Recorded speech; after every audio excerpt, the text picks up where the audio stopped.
ఎంతసేపు మాట్లాడినా రామారావు గారు మేము కలిసి వస్తాం, ప్రభుత్వానికి సహకరిస్తాం అని పదే పదే చెప్తున్నాడు.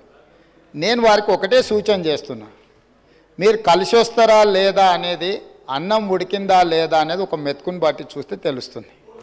ప్రతిపక్ష నాయకుడు సభలకే రాడు, వీళ్ళు కలిసి వస్తారని చెప్తే నమ్మేది ఎవరు అధ్యక్ష?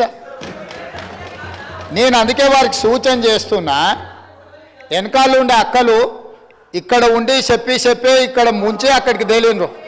ఆ అక్కల మాటలు విన్నాడు అనుకో జూబ్లీ బస్టాండ్లో కూర్చోవాల్సి వస్తుంది అధ్యక్ష. అందుకే అందుకే అందుకే అందుకే అధ్యక్ష,